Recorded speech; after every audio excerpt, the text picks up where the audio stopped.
ये स्थूल शरीर है। स्थूल शरीर के द्वारा हमारी जो तृप्ति होती है स्थूल अन्न से होती है। रोटी, दाल, चावल ये स्थूल अन्न है।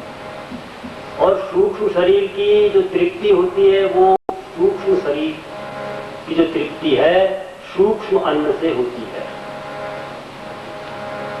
तो ये सूक्ष्म शरीर पीठ के दाईं ओर जो हरा बांस है 7 ग्रंथि का, याद रखना। वो सूक्ष्म शरीर का आह्वान किया गया। विद्वान पंडितों ने पहले दिन बुलाया उस शरीर को मंत्रों के द्वारा और नीचे की ग्रंथि में आकर के घुसा।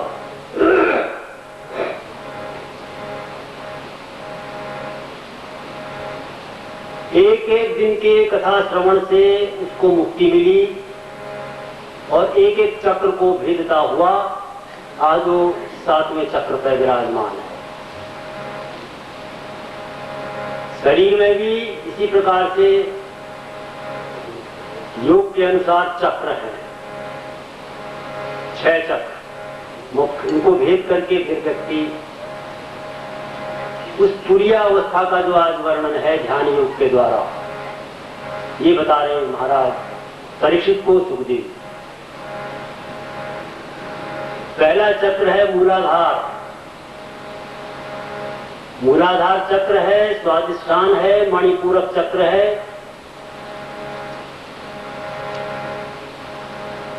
अनाहत चक्र है, कंठ में विशुद्ध चक्र है और ये दोनों भ्रिकुटी भौं के बीच में आज्ञा चक्र है। तो साधक लोग, योगी लोग इन चक्रों का क्रमशः भेदन करते हैं योग के द्वारा। एक एक चक्र का भेदन करते हुए आज्ञा चक्र तक उस प्राणवायु को लाते हैं। फिर सहस्रार चक्र है ब्रह्मरंध्र में, वहां से निरंतर अमृत की सहस्रों धाराएं झर रही है। इसी प्रकार से यह आज जीव 7वें चक्र में 6 चक्रों को भेदन करता हुआ 7वें चक्र पर विराजमान है। और आज महाराज परीक्षित को सुखदेव जी ने बताया इसी प्रकार से आप चक्रों का भेदन करते हुए उस तुरीय अवस्था में जाएंगे। तो दूसरी अवस्था स्वप्नावस्था। स्वप्न अवस्था के बाद में तीसरी अवस्था है सुषुप्ति।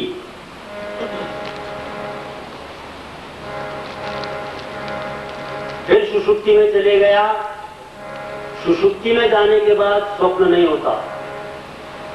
जिस रात को, जिस दिन में सोने पर स्वप्न ना आवे, सुबह उठ के पता न लगे कि सोए थे, स्वप्न तो आए नहीं, बहुत अच्छी नींद आई, उसके कहा पता ही नहीं लगा कैसा सोया, ऐसा सोया, पता ही नहीं लगा। वो तुरीय अवस्था, सुषुप्ति अवस्था। सुषुप्ति के बाद है तुरीय अवस्था। ये 4 अवस्थाएं हैं।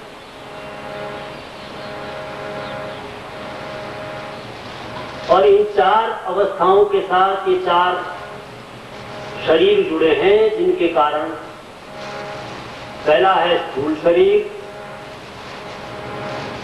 फिर है सूक्ष्म शरीर, फिर है कारण शरीर, फिर है लिंग शरीर। इस तरीके से चारों अवस्थाओं के साथ ये 4 शरीर कार्य करें।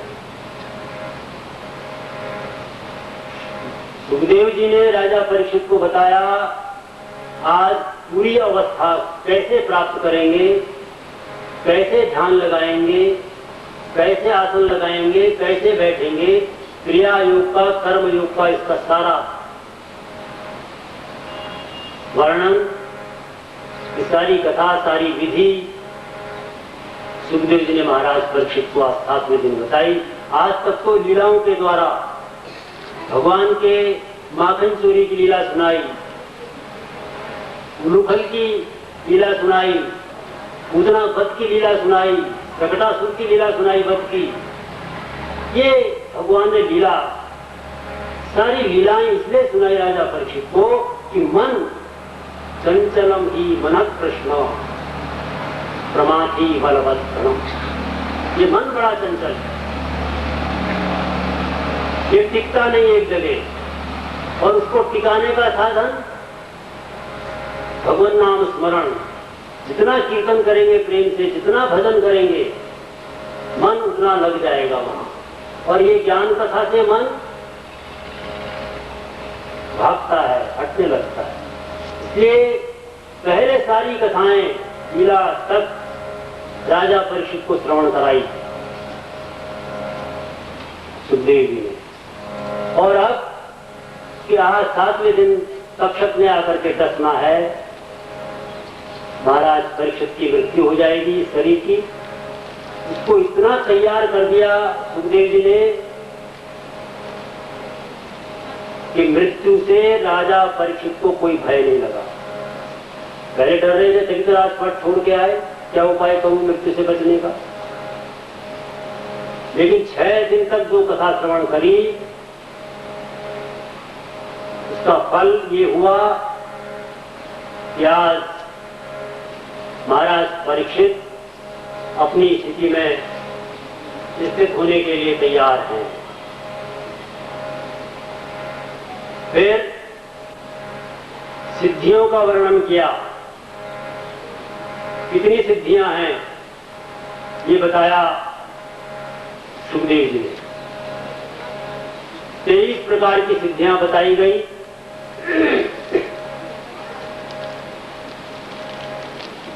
उनमें भी 8 सिद्धियां मुख्य हैं। और आप और हम रोज मिलकर के हनुमान चालीसा का पाठ करते हैं, तो वो जो 8 सिद्धियां हैं वो हनुमान जी के पास विराजमान। कहते हैं ना, अष्ट सिद्धि नवनिधि के दाता। वो 8 सिद्धियां हनुमान जी के पास कहां से मिली? असबर दीन जानकी माता, जानकी माई से मिली। इस प्रकार से सिद्धियों का वर्णन किया, चारों वर्ण का, चारों धर्म का वर्णन किया। ब्राह्मण, क्षत्रिय, वैश्य, शूद्र, उनके धर्म क्या हैं ये वर्णन किया। कर्म, ज्ञान और भक्ति योग, कर्मयोग, ज्ञान योग, भक्ति योग, ये बताया। ये आज की कथा के प्रसंग हैं। सबको डिटेल में विस्तार से कहना संभवतया समय के अभाव में संभव नहीं हो पाएगा। इसलिए मैं संक्षेप में जो आज कथा है एक बार वो बता रहा हूं, फिर लीलाओं में, कथाओं में प्रवेश करने की चेष्टा करेंगे। उसके बाद जीवन में हमारा अपमान होता है, तिरस्कार होता है किसी के द्वारा, उसको कैसे सहन करें, इसका दृष्टांत दिया एक अवधूत के उदाहरण से। फिर एक राजा, चक्रवर्ती सम्राट राजा हुए ऐल, उनके द्वारा गाया हुआ गीत, उसके द्वारा विषयों से किस प्रकार से निसंग होया जाए, विषयों से कैसे मुक्ति मिले, उस गीत के द्वारा बताया राजा परीक्षित को। और यहाँ हम और आपको ये शिक्षा मिल रही है कि हम भी उससे। और सांग क्रिया योग, अंग के साथ कैसे क्रिया की जाए, कैसे पूजा की जाए। पूजा का विधान है, अंग है, पूजा तो करते हैं, लेकिन जानकारी होनी चाहिए कि कैसे करते हैं। यदि आरती भी घुमाते हैं तो क्रिया योग है, भगवान को चंदन अर्पण करा, रूली करी, अक्षत करे, पुष्प किए, माला करी, नैवेद्य दिया।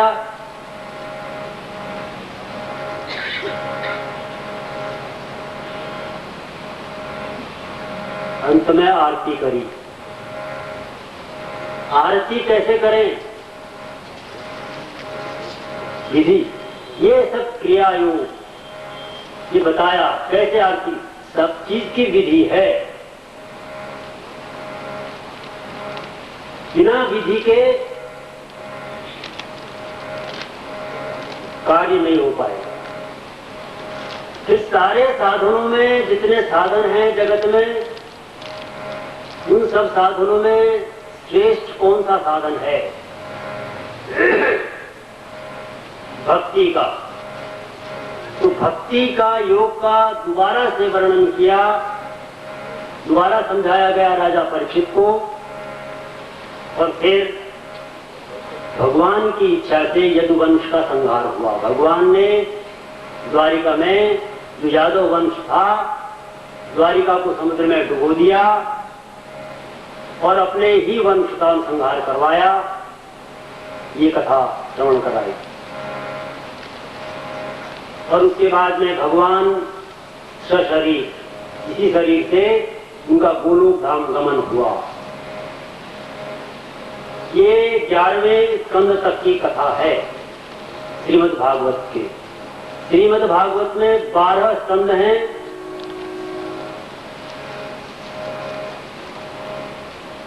335 अध्याय हैं, 18,000 श्लोक हैं। ऐसी है ये श्रीमद् भागवत संहिता। तो 11वें स्कंद तक की कथा यहां हुई। अब जो भगवान का 12वां स्कंद है, आश्रय, 11वां स्कंद है मुक्ति। मुक्ति तो हो गई, मोक्ष हो गया, लेकिन मोक्ष के बाद आश्रय, रहने का स्थान कहां रहेगा, कहां टिकेगा? ये 12वां स्कंद, आश्रय। तो 12वें स्कंद में कलयुग के राजाओं का वर्णन आया। कलिकाल के क्या धर्म हैं, कलयुग के लोग कैसे होंगे, ये कलिकाल के वर्णन किया गया। कलिकाल के राजाओं का वर्णन किया, कल्प और 4 प्रकार के प्रलयों का वर्णन किया। ये सब सुनाने के बाद में देहाभिमान कि मैं शरीर हूं, ये सबसे बड़ा अभिमान है हमको कि मैं शरीर हूं। इसके देहाभिमान की निवृत्ति राजा परीक्षित, राजा परीक्षित देहाभिमान से ऊपर उठ गए ये सब श्रवण करके, और उनके मृत्यु का भय का निवारण हुआ। अब उनको मृत्यु से कोई भय नहीं लगा। 12 स्कंद के ये जो 12वां स्कंद है, इस स्कंद के 6ठे अध्याय में सुखदेव जी प्रस्थान कर जाते हैं कथा श्रवण करा के राजा परीक्षित को। 3 स्कंद के 19वें अध्याय में सुखदेव जी का आगमन हुआ। उन्होंने राजा परीक्षित को ये कथा सुनानी प्रारंभ करी। और अब 12वें स्कंद के 6ठे अध्याय में सुखदेव जी सारी कथा श्रवण करा के चले गए। उन्होंने कहा क्यों गए महाराज? उन्होंने कहा अब तक मैंने कथा श्रवण कराई, मेरा शिष्य मेरे सामने देह का त्याग करेगा, सर्प आएगा, डसेगा, मैं नहीं देखूंगा। महाराज सुखदेव चले गए। इसके पश्चात परीक्षित को मोक्ष होता है। सर्प का यज्ञ किया। महाराज परीक्षित के लड़के का नाम, पुत्र का नाम है जन्मेजय। जन्मेजय ने सर्पों का यज्ञ किया। उसके बाद में पुराणों का विभाजन बताया गया और एक ऋषि है मार्कंडेय। मार्कंडेय ऋषि की कथा सुनाई गई। ये सारा प्रसंग आज का है सार रूप में।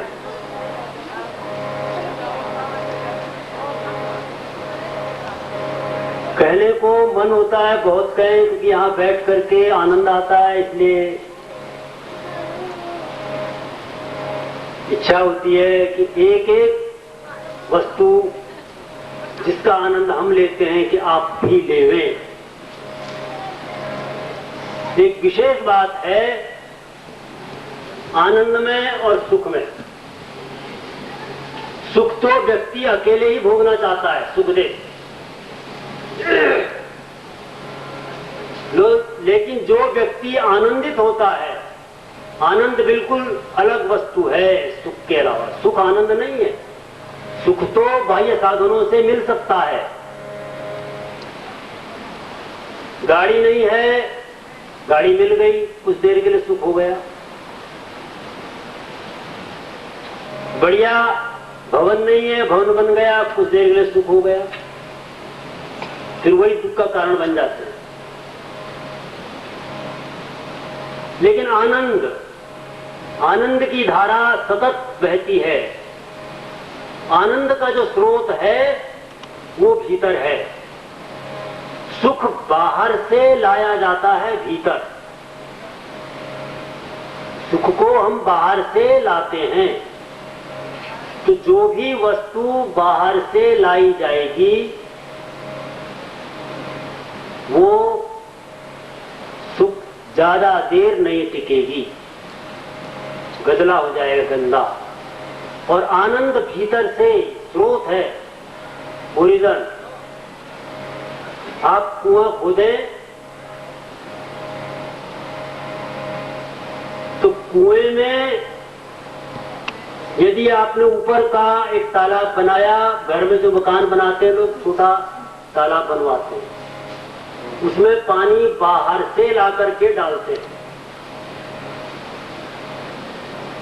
तो वो पानी 2 दिन 4 दिन 5 दिन बाद सड़ जाएगा, कीड़े पड़ जाएंगे, गंदा हो जाएगा।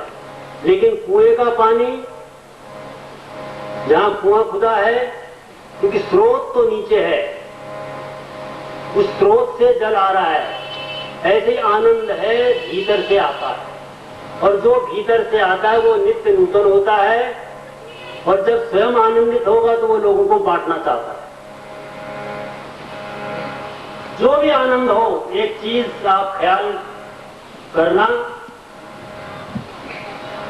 जब व्यक्ति आनंदित होता है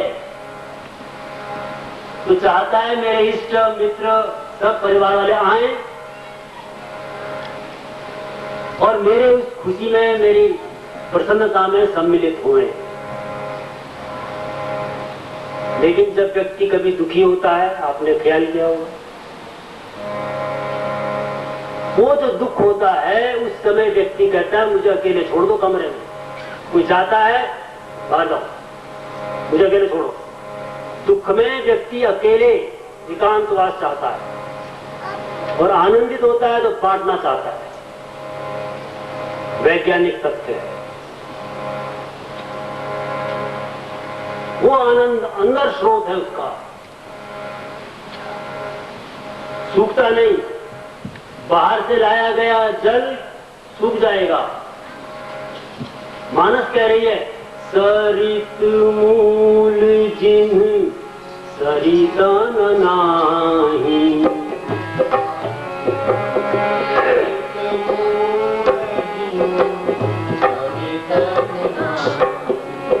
सरित मूल जिन्ह सरिता न नाही। ये जो नदियों का मूल है, कहां से आ रही है नदियां, कहां से निकल रही है? और जिन नदियों का मूल है ही नहीं, वर्षा गिरी और नदी नाले बहने लगे। वो वर्षा के पश्चात जैसी वर्षा निकलती है 1 घंटे 2 घंटे बाद, वो नाले नदी सब सूख गए और गंगा जी आज तक सरित मूल जिन सरिता नाही,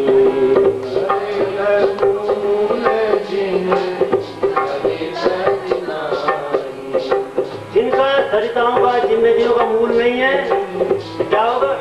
बरसी गए पुनी जाही सुखाई, बरसी गए पुनी जाही सुखाई। वर्षा हुई, नदी नाले आए, चले गए, सूखे गए, तब कहते हैं उसको ये बरसाती नाला है।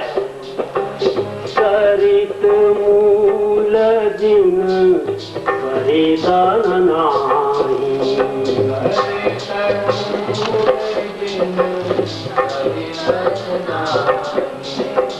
बरसी गए पुनी जाही सुखाही,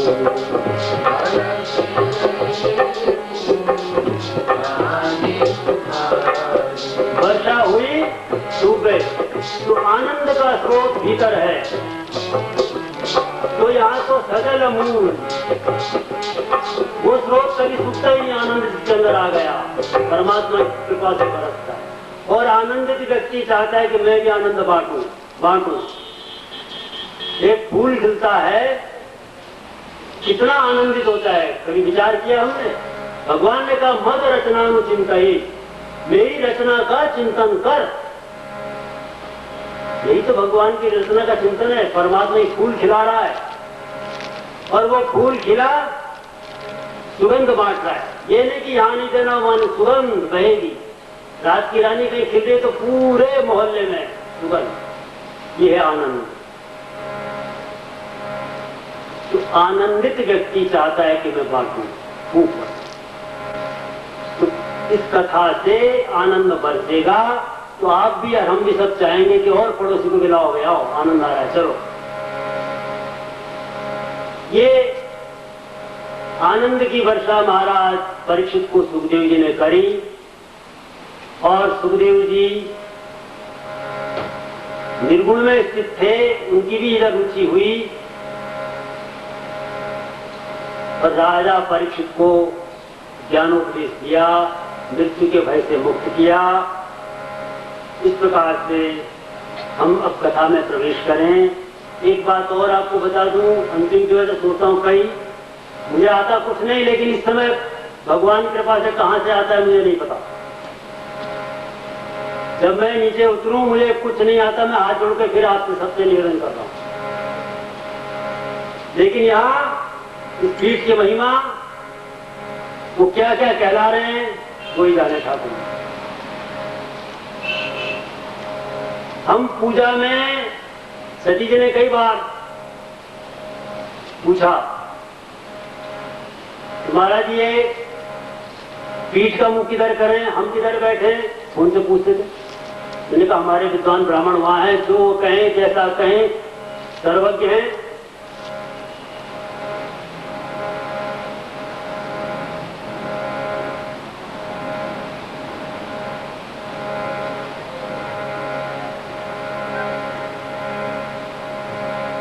फिर भी पूजा के लिए शास्त्रों ने, साधना के लिए शास्त्रों ने निर्देश दिया कि या तो पूरब की ओर मुंह करो या उत्तर की ओर करो। पूरब की ओर मुंह करके बैठो, पूजा करो, साधना करो, उत्तर की ओर करो। दो दिशाएं विशेष रूप से बताई गई। वैसे तो किसी दिशा में बैठो, परमात्मा सब जगह है, लेकिन फिर भी दो दिशाएं निर्धारित की गई। उत्तर दिशा का उत्तर को मुंह कर लो। उत्तर में कैलाश पर्वत, वहां भगवान शंकर का निवास, और कैलाश की छवि जहां देवादिदेव महादेव का निवास हो, वो कैसा स्थान होगा? थोड़ा कल्पना में उतरे, जाए उधर कि हम हैं, चल रहे हैं कैलाश में। भगवान शंकर का अभिषेक करते हैं घर में, पार्थिव पूजन करते हैं। पंडित जी कहते हैं उत्तर को मुंह करो, उत्तर को बैठो, रुद्राक्ष की माला गले में धारण करो, तब शुरू करो नमस्ते रुद्रमन्यवावतु दिग्वे नमः। उसके बाद शुरू रुद्राष्टाध्याय, फिर अभिषेक प्रारंभ होता है। उत्तर में भगवान कैलाश वासी भगवान शंकर का निवास। मानस क्या कह रही है, क्या सुंदर दृश्य। परम रम्य गिरिवर कैलासु, परम रम्य गिरिवर कैलासु। परम रम्य, क्या रम्यता है।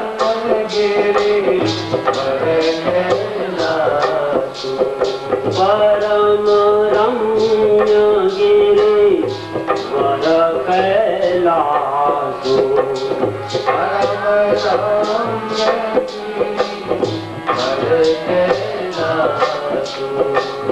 सदा जहाँ शिव उमा निवासु। वहाँ सदा कैलाश को छोड़ कर नहीं जाते भगवान शंकर पार्वती, वही है निवास। उमा निवासु परम रम्य गिरिवर कैलाश। और क्या रहते हैं वहाँ, कहते हैं सिद्ध तपोधन। जितने सिद्ध लोग हैं, जो सिद्ध, जिन्होंने सिद्धि प्राप्त कर ली, सिद्ध तपोधन, जो तपस्वी हैं, जिनका धन ही तप है। कहाँ जाते हैं तपस्वी लोग तपस्या करने के लिए, हिमालय कैलाश। सिद्ध तपोधन योगी जन, और योगी लोग योग साधने के लिए हिमालय पे। मैंने पहले बताया कि स्वामी राम हिमालय परंपरा के योगी है, बहुत बड़े योगी, पूरे विश्व में उनका नाम है। उनके पट्ट शिष्य हैं स्वामी श्री वेद भारती जी, महामंडलेश्वर स्वामी वेद भारती। पूरे विश्व में भ्रमण करते रहते हैं। वर्ष में 1 महीना या 2 महीना केवल आश्रम में आते हैं ऋषिकेश में, और इस शरीर का संबंध उनके साथ, उनकी बड़ी कृपा मेरे ऊपर।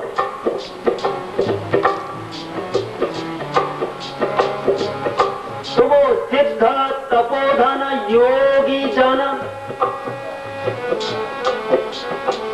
योगियों का निवास। सुर किन्नर मुनि वृंद, और देवता लोग, कितने लोग रहने वाले को भगवान शंकर के कैलाश में। सिद्ध तपोधन योगी जन, सुर किन्नर मुनि वृंद। देवता, मुनि, किन्नर, गंधर्व, सबका निवास। बस ही तहाँ सुकृति सकल, जितना पुण्य है, जिस चीज का जो पुण्य का फल है, बस ही तहाँ वो सब वहाँ निवास करने का लाभ। बस ही तहाँ सुकृति सकल, और देखे क्या कर रहे, वही शिव सुख कर। भगवान शंकर की सेवा में लगे हैं। हाँ, भगवान शंकर की सेवा में निरत हैं। हम संसार के प्राणी क्या सिद्धि चाहते हैं, तप करना चाहते हैं, ये सारी सिद्धियां, ये सब वहाँ भगवान शंकर की सेवा में निरत है।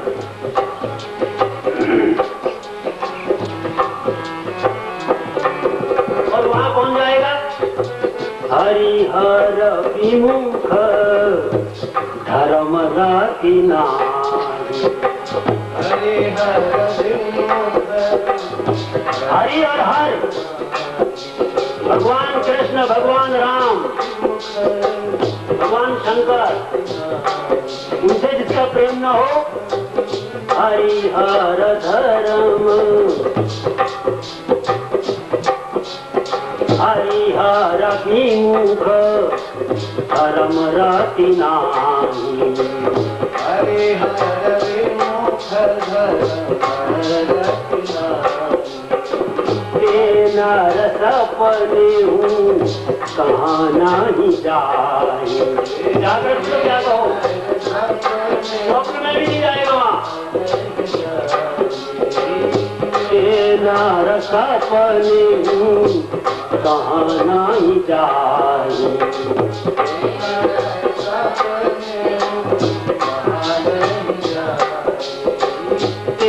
नर सपने हूँ कहाँ नहीं जाए।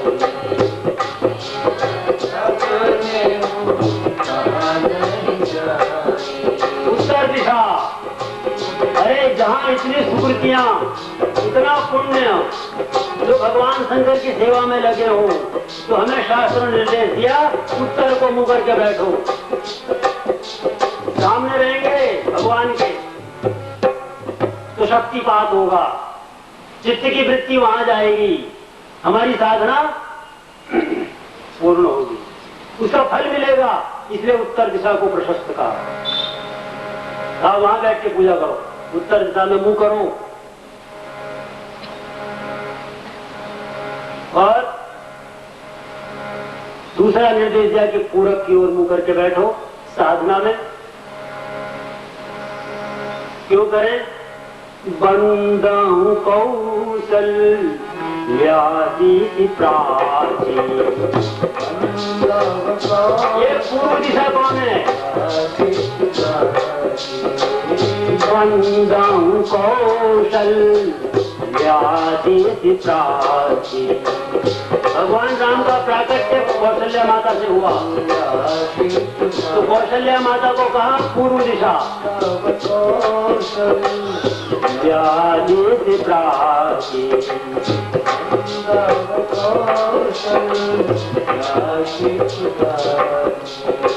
कीरति जासु सकल दीतिमाची। कीर्ति पूर्व से भगवान सूर्य नारायण आए, आनंद बरस रहा है। कीरति जासु सकल दीतिमाची। सारी दिशाओं में जो दो दिशाएं छूटी थी वो भी आ गई। 10 दिशाएं हैं, सब दिशाओं का नाम आ गया। वह क्या? प्रगटे रघुपति सीतारू। वहाँ प्रकट हुआ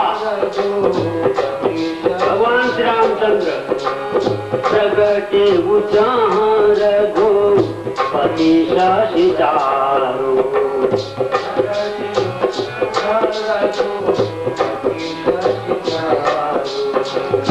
विश्व सुखद खल कमल तुषारो। सारे संसार को सुख देने के लिए सुख हुआ। भगवान सूर्यनारायण आए, पूर्व से सबको सुख मिला, दिन निकला हुआ। विश्व सुखद खल कमल तुषारो। और दूसरों के लिए तुषार का काम, पाले का पाला पड़ता है, फसलनाश। ऐसे दूसरों के लिए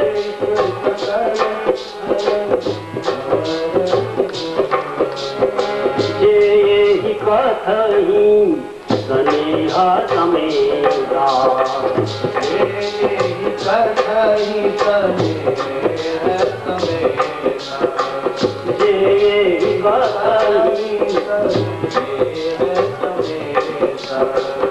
कई हाई सुनी हाई समूची सचेता। जो कहते हैं, सुनते हैं, समझते हैं, कैसे? सचेता।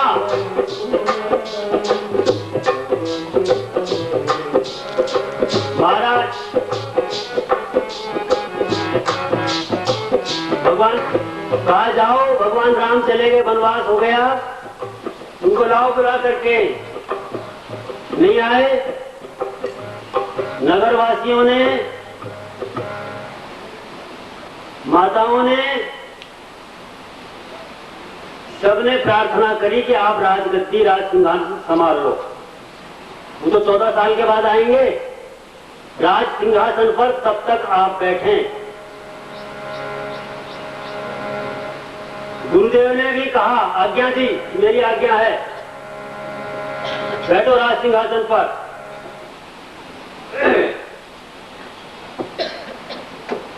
लेकिन राज सिंहासन में भरत जी ने बैठने से इनकार कर दिया, अस्वीकार। और कहा गया है कि मातु पिता प्रभु गुरु की वाणी, मातु पिता प्रभु गुरु की वाणी। माता पिता और गुरु ये दो कहें, मातु पिता प्रभु गुरु की वाणी,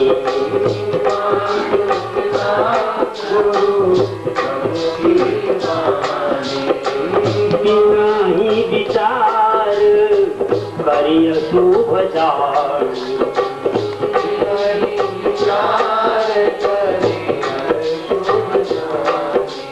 बिना ही विचार करिय शुभ जानी। बिना विचार के ये सोचना ही नहीं कि माँ ने क्या कहा, माँ पिता, पिताजी ने क्या कहा, गुरुजी ने क्या कहा, ईश्वर की क्या वाणी है। बिना ही विचार करिए शुभ जानी, कोई विचार न करे। कहा तो ये गया। और भरत जी ने गुरु की वाणी का भी उल्लंघन किया। नहीं, मैं राज सिंहासन पर नहीं विराजूंगा, भाई ये चरण पादुका लाया हूं, ये रख दो राज सिंहासन पर। वशिष्ठ जी को कहना पड़ा।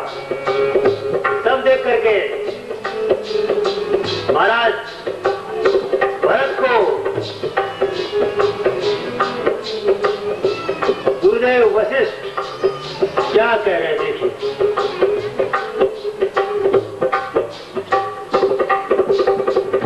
समुझब कहब करब तुम जोई,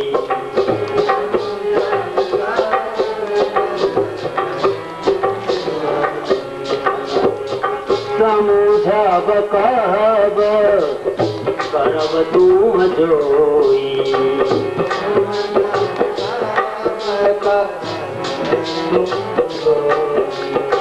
वशिष्ठ जी कह रहे गुरुदेव कि जो तुम समझते हो, समुझब, जैसा तुम समझते हो, भरत के लिए कह रहे हैं समुझब कहब करब तुम जोई।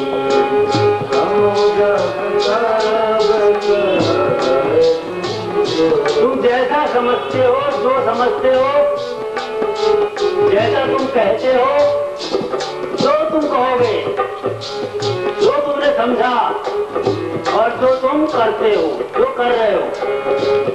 समुझब कहब करई तुम जोई, समुझब करब करई तुम जोई। जो करते हो क्या होगा? जब करब धर्म कार जग होई सोई। धर्म का सार होगा, धर्म नहीं, धर्म का सार। धर्म सार जग होई सोई।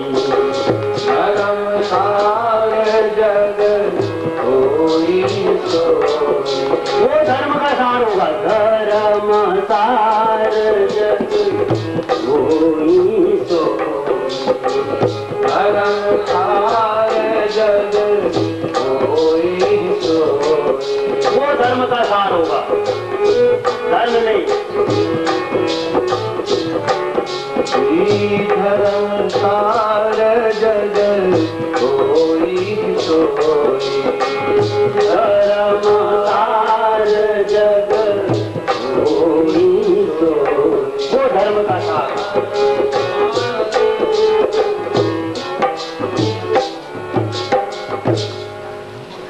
राजा परीक्षित ने पूछा था सुखदेव जी से कि जब कलयुग का आगमन हो गया तो धर्म कहां गया? धर्म कम शरणम गतो। धर्म किसके शरण में गया? कलयुग आ गया तो धर्म कहां गया महाराज? भगवान तो चले गए गोलोक धाम को। जब भगवान गोलोक धाम चले गए सशरीर तो धर्म कहां गया? सुखदेव जी ने बताया धर्म भागवत में स्थित हो गया। भागवत में आ गए धर्म, यहां विराजमान है। रामचरितमानस पढ़ते हम लोग, 7 कांड हैं, सबको याद होगा जो लोग पाठ करते हैं। पहला कांड बाल कांड, दूसरा अयोध्या, उसके बाद गए जंगल में अरण्य, फिर किष्किंधा, फिर सुंदर, फिर लंका, फिर उत्तर। धर्म कहां गया? धर्म तो यहां स्थित हो गया, मानस में, भागवत में स्थित हो गया। बालकांड प्रभु पाए। बालकांड क्या है? भगवान का चरण है। बालकांड प्रभु पाए अयोध्या कटिमन मोह है। अयोध्या क्या है? भगवान की कमर, कैसी मन मोह है।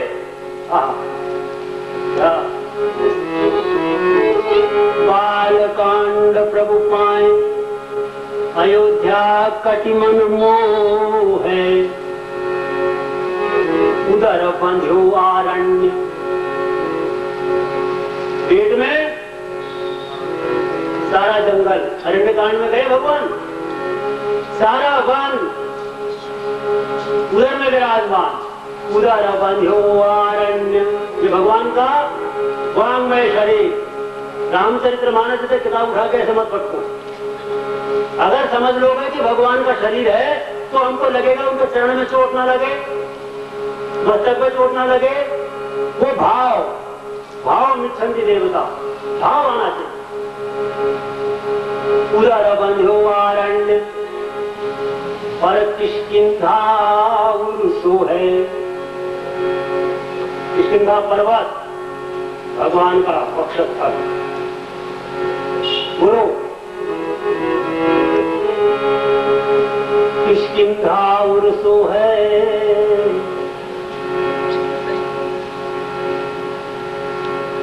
सुंदरगिरी, सुंदरकांड भगवान का गला, क्या छवि।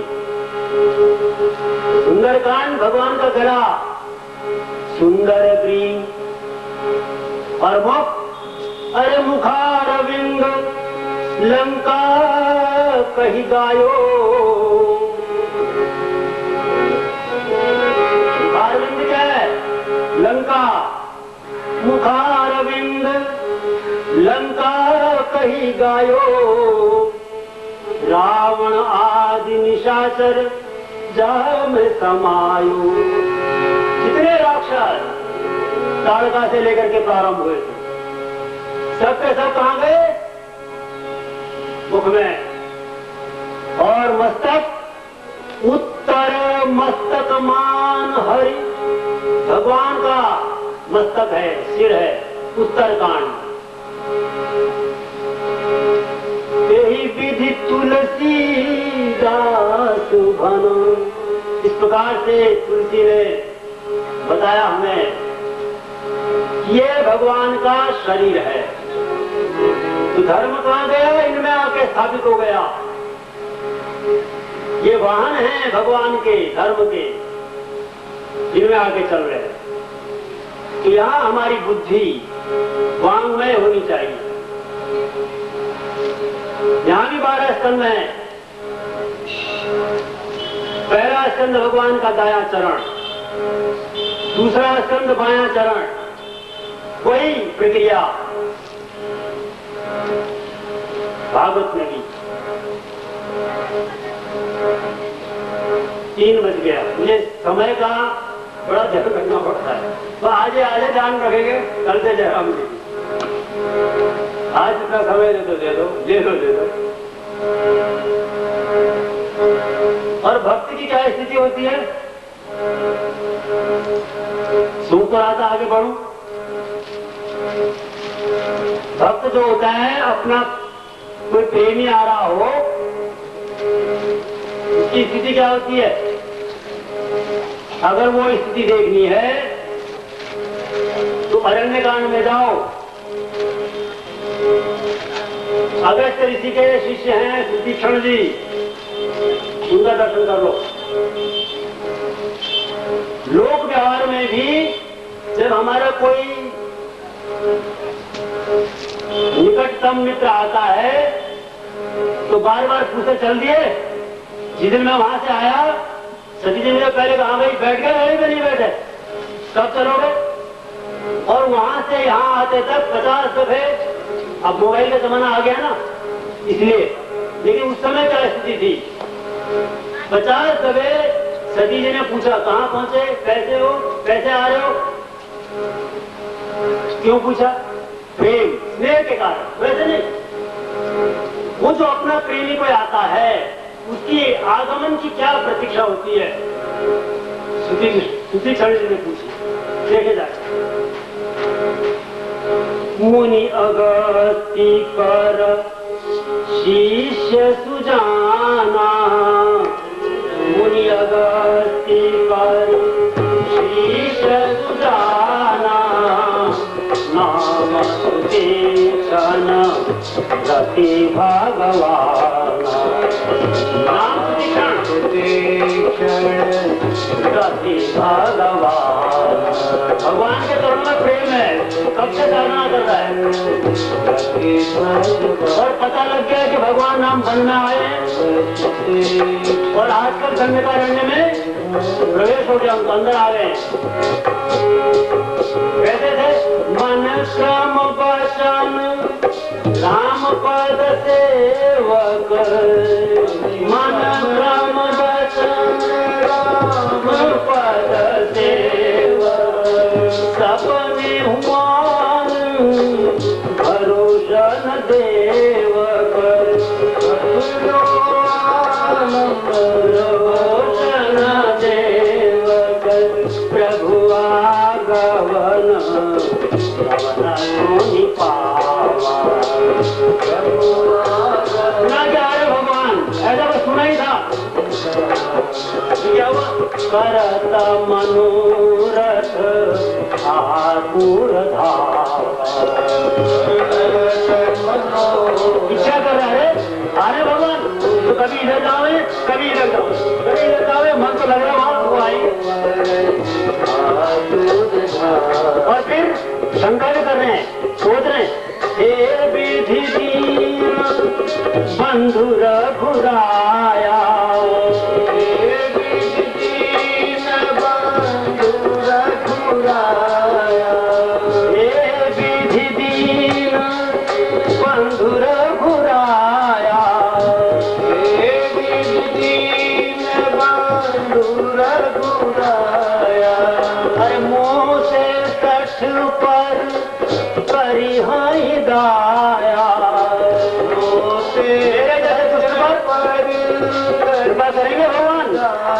मन में विचार करें, मोसे सठ पर करी हाई दाया, मोरे जिया भरोसा दृढ़ नाही, मोरे भरोसा दृढ़ नाही, मोरे जिया भरोसा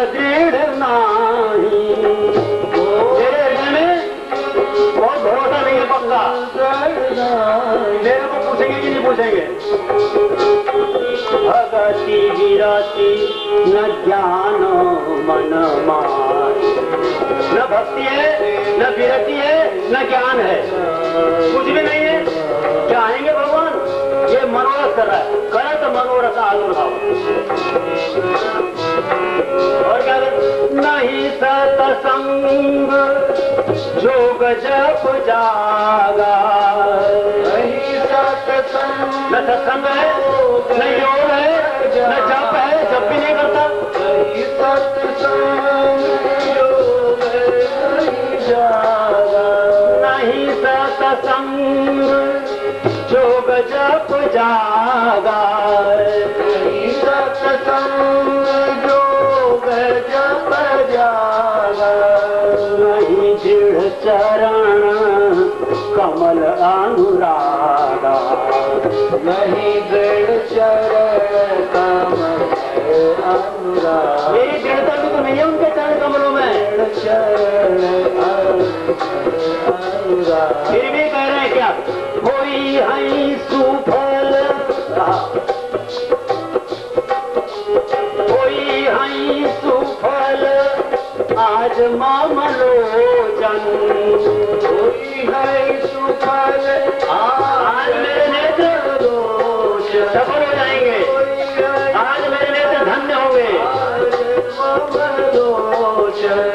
कोई है सुफल आज मामलोचन। कोई है सुफल आज मामलोचन। देखी चरण पंकज भाव मोचन। चरण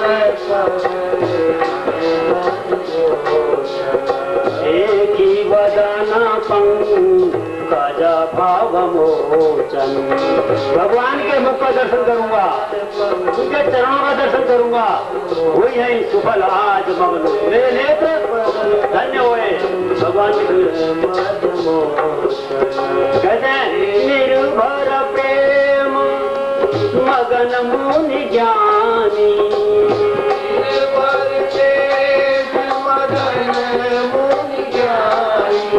पूर्ण रूप से निर्भर है।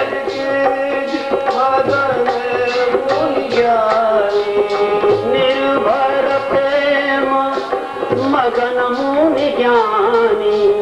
प्रेम के वशीभूत होकर के मगन है। अरे मेरा प्रेमी आ रहा है, कितना मगन होता है आदमी।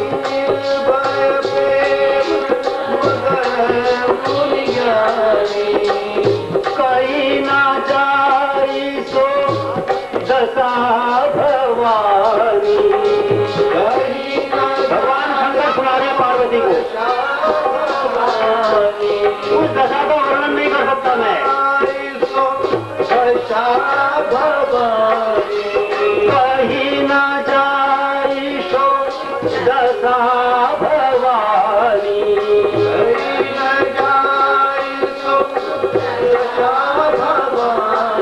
उस दशा का वर्णन कैसे करूं? क्या करें? ये सबकी स्थिति आपकी हमारी भी ऐसी होती है। जब हमारा कोई मित्र आता है, कोई संबंधी आता है और लड़की ससुराल गई हो, वो आ रही हो और देर हो जाने में दिशी और विदिशी, दिशा और विदिशा, दिशी और विदिशी पंथ नहीं सूझा। दिशी और विदिशी पंथ नहीं सूझा। आज मैं समझ किधर जाऊं? कभी वहां जाए, कभी वहां जाए। पंथ नहीं सूझा। दिशी और विदिशी पंथ नहीं सूझा। दिशी और विदिशी पंथ नहीं सूझा। वो मैं चलूं कहाँ नहीं बूझा। मैं कौन हूँ? मैं कहाँ जा रहा हूँ? भूल गया क्या करना था। वो मैं चलूं कहाँ नहीं बूझा। नहीं बूझा। कबहू कभी पाछे पुनी जाई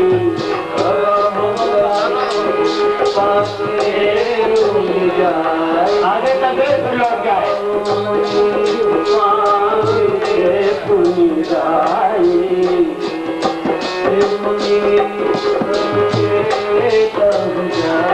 और क्या हुआ कभी आगे जाए कभी पीछे आवे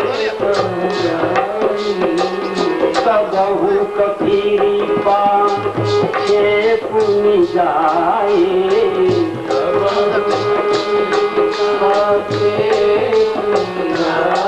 और कभी क्या करे कबहू कनित्य करे गुण गाए कभी नाचने लग जावे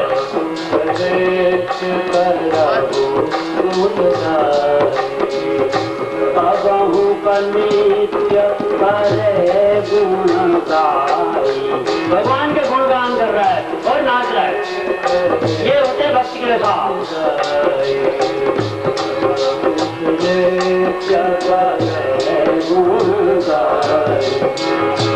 अविरल प्रेम भगति मुनि पाई अविरल प्रेम भगति मुनि पाई अविरल प्रेम भगति ये प्रेम का दर्शन ये भक्त का दर्शन प्रेम भगति मुनि पाए प्रभु देखहि तरु भगवान प्रभु देखहि तरु ये पेड़ के पीछे छिप करके देखने मेरे भक्त की क्या दशा है क्या दशा में तरु अतिशय प्रीति देखि रघुबीरा अतिशय प्रीति देखि रघुबीरा अतिशय प्रीति देखि रघुबीरा अतिशय प्रीति देखि रघुबीरा जगते हृदय हरण भव धीरा सबके हृदय भव धीरा हृदय हरण भव धीरा मुझे संसार की दुख है तो हरने के लिए सबके हृदय हरण भव धीरा भक्ति की दशा अरे लोक व्यवहार में सांसारिक व्यवहार में हमारा ऐसे ही करते हैं भले परमात्मा के आगमन के लिए हम ऐसा नृत्य न कर पाए इतनी उत्सुकता न रहे तो वहां से जोड़ने क्या प्रेम ये ज्ञान भक्ति का कर्मयोग का भक्ति योग का भक्ति योग प्रेम योग प्रेम परमात्मा के चरणों में उस प्रेम के कारण ये सारा का सारा उपदेश या सुखदेव जी ने महाराज परीक्षित को जब भी थोड़ी बहुत खलबली मचे तो भगवान नाम स्मरण करना चाहिए गोविंद माधव हरि हरि बोल